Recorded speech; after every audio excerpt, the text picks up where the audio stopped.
अजित पवारांनी सरकारमधून बाहेर पडण्याची भूमिका घेतल्याचं माझ्या कानावर, खरं खोटं काय ते बाहेर येईल.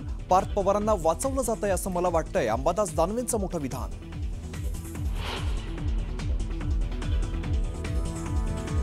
अंबादास दानवे खोटं बोलतायत.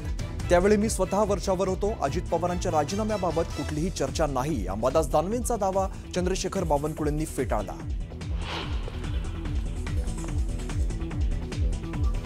हर्षदा शिरसाटांनी मतदार यादीत फेरफार केला. अंबादास दानवेंचा संजय शिरसाटांच्या मुलीवरती गंभीर आरोप. शिरसाटांनी आरोप फेटाळले.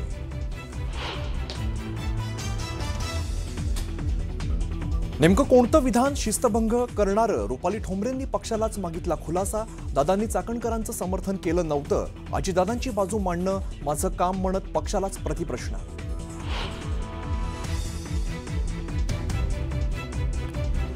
मुलीच्या साखरपुड्यावरून ट्रोल झाल्यानंतर इंदुरीकर महाराजांकडून खंत व्यक्त. मी आता फेटा खाली ठेवण्याच्या विचारात. 2-3 दिवसात निर्णय घेण्याचं इंदुरीकरांचं वक्तव्य.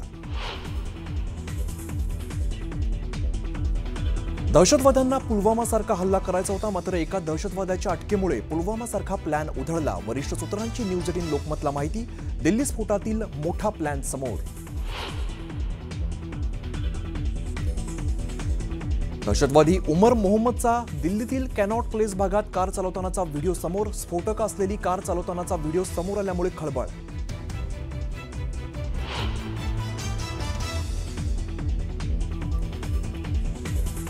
लग्न जुळेना म्हणून अकोल्यातील एका तरुणाचं शरद पवारांना पत्र.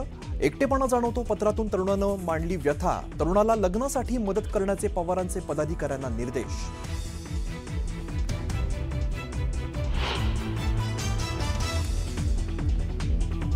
आणि नाशिकमध्ये मुख्यमंत्र्यांच्या हस्ते कुंभमेळ्याच्या 6,000 कोटींच्या कामांचं भूमिपूजन. यंदाच्या कुंभमेळ्याला 5 पट अधिक भाविक येण्याचा अंदाज. मुख्यमंत्र्यांची माहिती.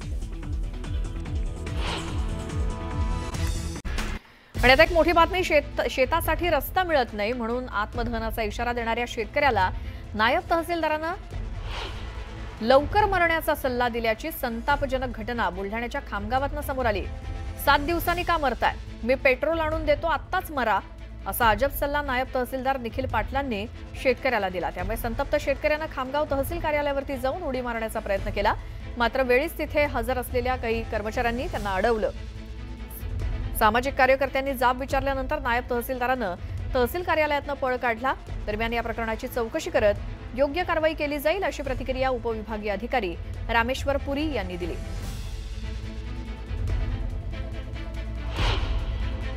मी साहेबांसमोर अर्ज घेऊन गेलो.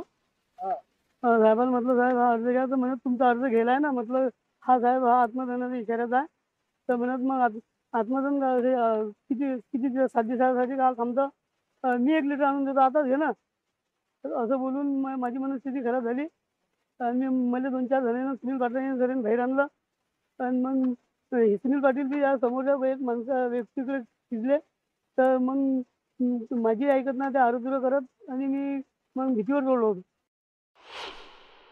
नगरपालिका नॉमिनेशन प्रोसेसमध्ये असल्यामुळे कार्यालयात काही होतं माहिती नाही. मी माहिती घेतो, परंतु असं बोलले असतील ते चुकीचं आहे. त्यांना तत्काळ त्या बाबतीत समज देण्यात येईल. शेतकऱ्यांचे जे कुठलं काम आहे ते नियमाप्रमाणे पूर्ण करून देण्यासाठी त्यांना तत्काळ. त्यानंतर एक मोठी बातमी येते. उद्धव ठाकरे हे ज्येष्ठ शिवसैनिकांचा मेळावा घेणार आहेत. 20 ऑक्टोबर रोजी 20 तारखेला या मेळाव्याचं दादरमध्ये नियोजन करण्यात आलंय. ज्येष्ठ शिवसैनिकांची पुन्हा मोड बांधली जाणार आहे आणि 800 ज्येष्ठ शिवसैनिकांना सन्मानपत्र देऊन त्यांना गौरवलं जाणार आहे. येत्या 20 नोव्हेंबर रोजी हा उद्धव ठाकरे सेनेचा ज्येष्ठ नागरिकांसाठीचा ज्येष्ठ शिवसैनिकांचा मेळावा घेतला जाणार आहे. दादरमध्ये 20 तारखेला या मेळाव्याचं आयोजन केलंय.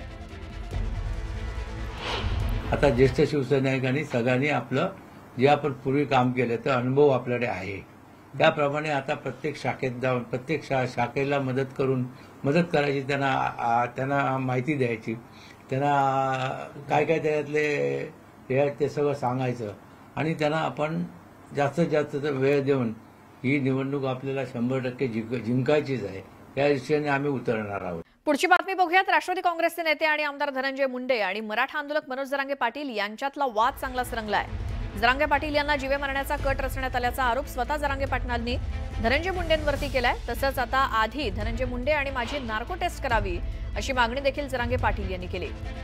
2-4 आरोपी आणि धनंजय मुंडे स्वतः यांनी कट रचल्याचा आरोप जरांगेंनी केला. तर दुसरीकडे जरांगेंनी अजित पवारांनी मुंडेंना पाठबळ देऊ नये असं म्हणत इशारा दिला.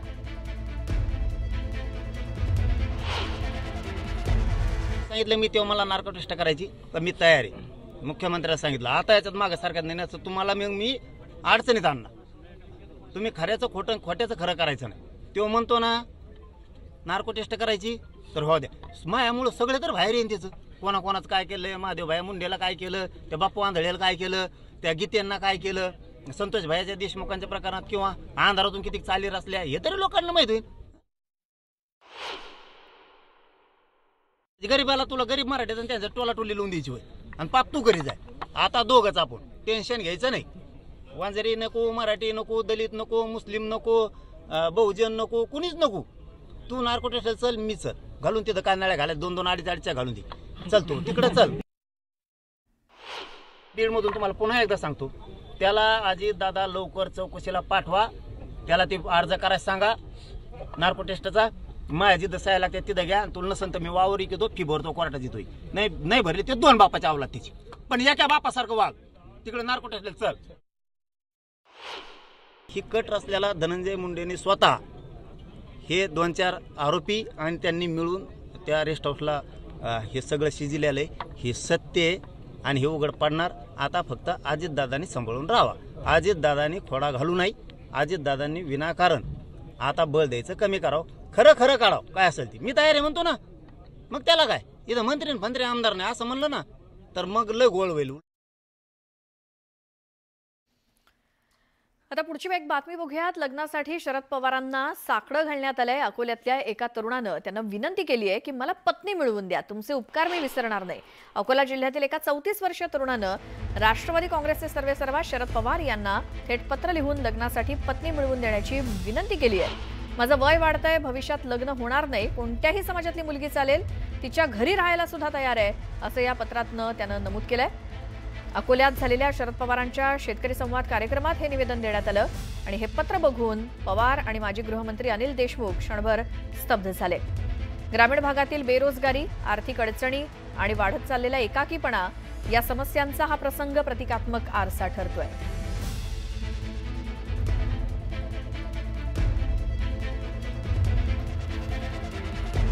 तर लग्न जुळेना असं म्हणत एका तरुणानं शरद पवारांना पत्र लिहिलंय.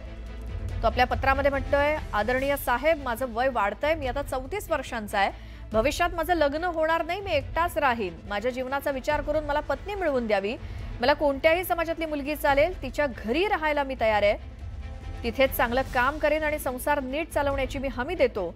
साहेब, मला जीवनदान द्यावं, तुमचे उपकार मी जन्मभर विसरणार नाही असं पत्र शरद पवार यांना एका तरुणानं लिहिलंय.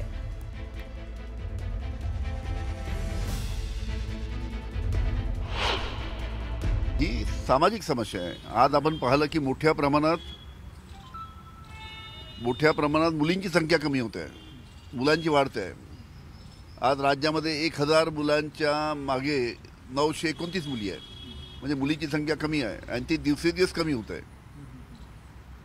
सामाजिक प्रश्न आहे हा.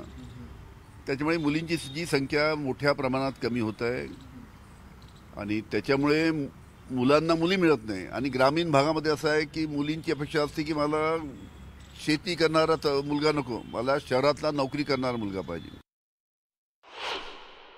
पण त्याच्या पत्रावरून एक गोष्ट लक्षात येते की तो किती अस्वस्थ आहे. म्हणजे त्याचं वय वाढत चाललंय. योग्य वेळेत लग्न झाली पाहिजे ही साधारणपणे प्रत्येकाची इच्छा असते. पण अशा प्रकारे आमदार, खासदार म्हणजे त्या संबंधित व्यक्ती म्हणजे नाव त्यांनी गुलदस्त्यात ठेवलंय साहेबांना पत्र देताना. संबंधित व्यक्तीने मला पण पत्र दिलं होतं. मला पण त्यांनी तुम्ही दत्तकच घ्या असं त्यांनी म्हटलं होतं आणि आम्हाला अंदाज आहे की त्याच व्यक्तीने हे आदरणीय पवार साहेबांना पण पत्र दिलं असेल.